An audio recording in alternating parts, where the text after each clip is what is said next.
warahmatullahi wabarakatuh. Perkenalkan, nama saya Azila Putri Zaini.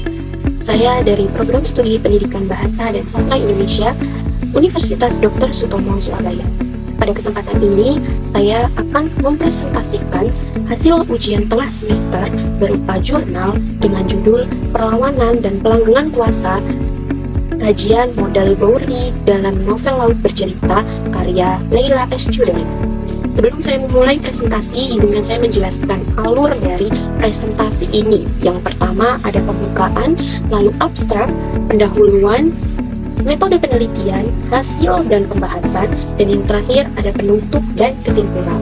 Langsung saja, secara singkat, novel ini membahas bagaimana tokoh-tokoh di dalam novel menggunakan 3 jenis modal, yaitu modal sosial, modal kultural, dan modal simbolik. Hasil penelitian ini menemukan 3 hal utama, yaitu modal sosial biru laut dan jaringan aktivis Winatra Wirasena menjadi kekuatan utama dalam membangun gerakan perlawanan terhadap Orde Baru.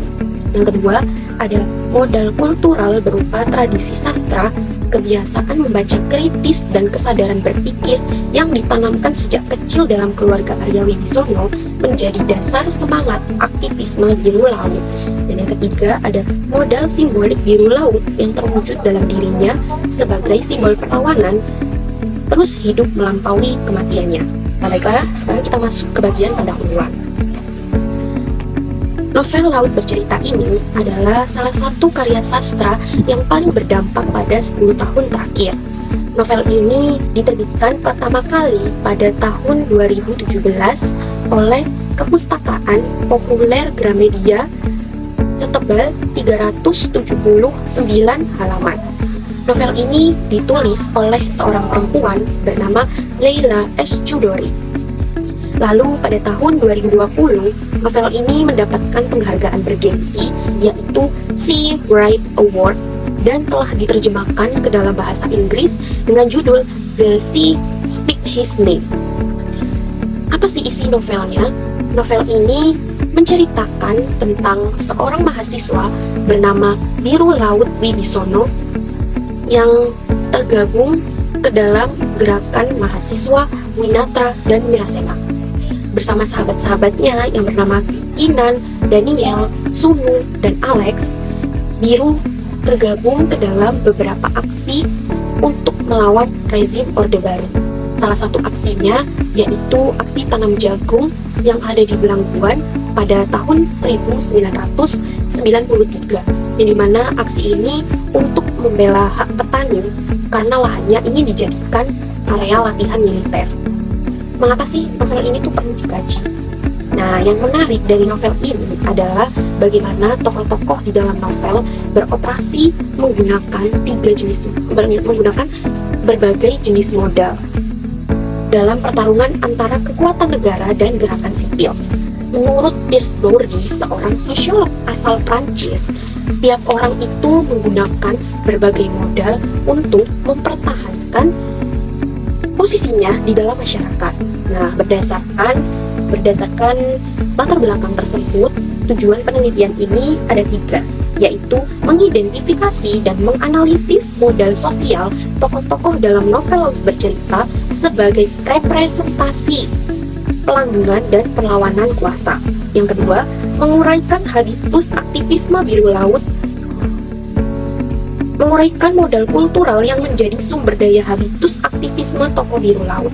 Dan yang ketiga ada membedah modal simbolik yang digunakan sebagai instrumen dominasi negara maupun sebagai warisan perlawanan yang ditinggalkan biru laut. Penelitian ini menggunakan metode kualitatif, yaitu metode yang digunakan untuk mengeksplorasi dan memahami makna yang terkandung dalam suatu teks atau suatu fenomena. Sumber data utama dari penelitian ini adalah novel Laut Bercerita itu sendiri dan data-data pendukungnya berupa buku-buku dari Pierce Bourdi. Cara pengumpulan datanya dilakukan dengan cara membaca novel Laut Bercerita hingga selesai, lalu menerapkan teknik simak catat yang dimana mencatat hasil mencatat kutipan-kutipan dari novel yang menjelaskan tentang 3 modal, yaitu modal sosial, modal kultural, dan modal simbolik. Sebelum masuk ke analisis, saya perlu menjelaskan dulu teori yang menjadi landasan penelitian ini dilakukan. Dan teori modal Peirce-Bourdieu. Menurut Bourdieu, modal adalah segala bentuk sumber daya atau kekuatan yang terus bertambah dari waktu ke waktu. Bourdieu mengkategorikan modal ke dalam 4 jenis, yaitu modal sosial, modal kultural, modal ekonomi, dan modal simbolik. Akan tetapi, di dalam penelitian ini, saya hanya menonjolkan 3 jenis modal, yaitu modal sosial, modal kultural, dan modal simbolik. Yang pertama, ada modal sosial.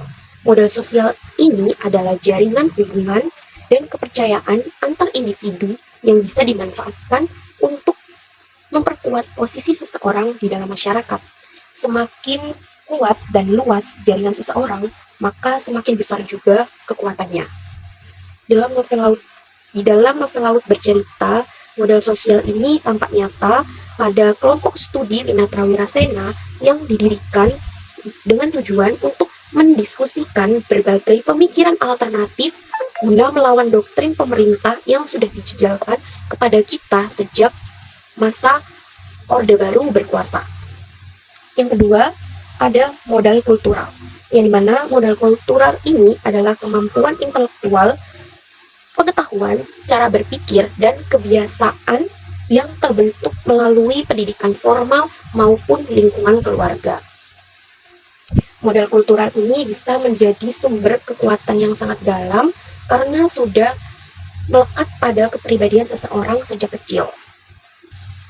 Dalam novel Laut Bercerita, modal kultural ini tampak nyata pada keluarga biru laut yang dimana ayahnya bekerja sebagai seorang wartawan yang sudah mengajarkan kepada kami berdua sejak kecil untuk mencintai bacaan, sehingga kegemaran bergumul dengan kata-kata dan akrab dengan karya sastra menjadi bagian dari habitus laut jauh sebelum ia menjadi aktivis. Yang terakhir ada modal simbolik. Modal simbolik ini adalah kekuatan yang berasal dari simbol, citra, atau prestis dan pengakuan dari orang lain. Modal simbolik bisa memengaruhi cara pandang dan kepercayaan masyarakat, bahkan bisa menghasilkan pengaruh yang setara dengan kekuatan fisik, namun dengan cara yang lebih halus dan tidak terlihat. Modal simbolik ini tampak nyata melalui para penyidik yang tidak hanya menuntut informasi tetapi juga memaksa pengakuan seperti siapa yang memimpin aksi belangguan dan siapa yang membiayai. Nah, ini kita sudah masuk ke bagian inti, yaitu analisis saya terhadap novel Laut Bercerita. Yang pertama, ada modal sosial dan jaringan aktivis sebagai sumber daya perlawanan dan instrumen kuasa negara. Modal sosial dalam novel Laut Bercerita ini hadir pada dua sisi yang berlawanan, yaitu di sisi aktivis sebagai alat perlawanan dan di sisi negara sebagai alat penindasan. Di sisi aktivis, yakni biru laut memiliki jaringan yang sangat kuat melalui jaringan Minatra dan Wirasena. Kelompok ini bukan hanya sekedar perkumpulan biasa, melainkan mereka terikat dengan kesamaan bacaan, kepercayaan, dan semangat perjuangan. Bukti nyatanya tampak saat mereka berangkat menggunakan satu bus yang berisikan 40 mahasiswa dan aktivis yang berangkat ke Belangguan untuk aksi tanam jagung, yang dimana aksi ini untuk membela para petani yang lahannya akan dijadikan pelatihan militer.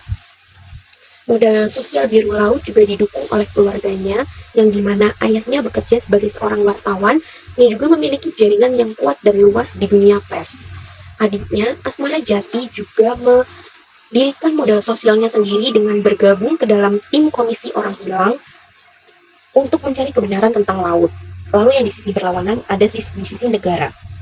Negara Orde Baru memiliki modal sosial yang jauh lebih kuat dan lebih besar, seperti jaringan intelijen, jaringan militer, dan jaringan birokrasi yang sudah didirikan puluhan tahun yang lalu. Yang paling berbahaya adalah negara berhasil menyusupkan seorang penyusup ke dalam gerakan aktivis itu sendiri untuk melemahkan perlawanan dari dalam. Ini menunjukkan bahwa modal sosial bukan hanya alat untuk bersatu, tapi juga bisa dijadikan senjata untuk menghancurkan, yaitu modal kultural sebagai fondasi habitus aktivisme biru laut. Ayah laut, Arya Wibisono, adalah seorang wartawan yang sudah menanamkan kecintaan dan berpikir kritis kepada anak-anaknya sejak mereka masih kecil. Biru tumbuh dengan membaca karya sastra dan tulisan yang dilarang oleh rezim seperti Pramudia Anantatur. Kebiasaan membaca secara kritis ini bukan kegiatan biasa. Ini adalah tindakan berani yang secara sadar menentang batas yang sudah ditetapkan oleh negara. Saat Laut kemudian masuk ke dalam jurusan sastra Inggris di UGM dan bergabung ke dalam gerakan mahasiswa, modal kultural yang sudah tertanam sejak kecil semakin menguat. Modal kultural tidak berhenti pada Laut. Ia mewariskan kepada adiknya Asmara Jati yang kemudian merekam kesaksian para korban dan keluarga yang ditinggalkan. Yang terakhir ada modal simbolik sebagai instrumen dominasi negara dan warisan martir perlawanan. Negara menggunakan simbol untuk menakut-nakuti dan mendominasi. Saat Biru dan teman-temannya ditangkap, mereka tidak hanya disiksa, tapi juga mereka diinterogasi dan dipaksa menjawab pertanyaan seperti siapa yang memimpin aksi belangguan dan siapa yang membiayai. Setiap jawaban Biru dan teman-temannya yang dianggap salah, mereka langsung dibalas dengan kekerasan. Ini bukan hanya sekedar interogasi, melainkan ini adalah kekerasan secara simbolik. Upaya negara memaksa para aktivis untuk mengakui bahwa perlawanan mereka adalah salah dan bahwa kekuasaan negara adalah benar dan sah. Selain itu, pelabelan kepada Winata dan Wirasena sebagai kelompok buronan adalah cara negara merusak citra gerakan di masyarakat. Namun, modal simbolik para aktivis justru semakin kuat setelah kematiannya. Biru yang dihilangkan tidak bisa dilupakan begitu saja. Justru ia menjadi simbol keberanian, keadilan, dan perlawanan yang tidak bisa dipadamkan oleh kekuasaan negara sekalipun. Berdasarkan analisis terhadap novel Laut Bercerita menggunakan teori modal Bourdi, saya menarik 3 kesimpulan utama, yaitu pertama, jaringan modal sosial para aktivis Winata dan Wirasena adalah kekuatan nyata yang menggerakkan perlawanan, tapi negara punya jaringan yang jauh lebih besar dan menghancurkan gerakan dari dalam melalui pengkhianatan. Yang kedua, kecintaan pada sastra dan kebiasaan berpikir kritis yang ditanamkan keluarga sejak kecil adalah fondasi terdalam dari semangat aktivisme biru laut. Yang ketiga, negara menggunakan rasa takut sebagai senjata simbolik untuk membungkam gerakan. Namun simbol perlawanan biru laut justru semakin besar dan abadi setelah ia dihilangkan. Novel ini menegaskan satu hal yang penting, yaitu keberanian untuk bercerita adalah bentuk perlawanan itu sendiri. Sekian presentasi yang bisa saya sampaikan. Saya berharap semoga presentasi ini bisa memberikan tambahan pengetahuan dan wawasan kepada teman-teman semua. Sekian, wassalamualaikum warahmatullahi wabarakatuh.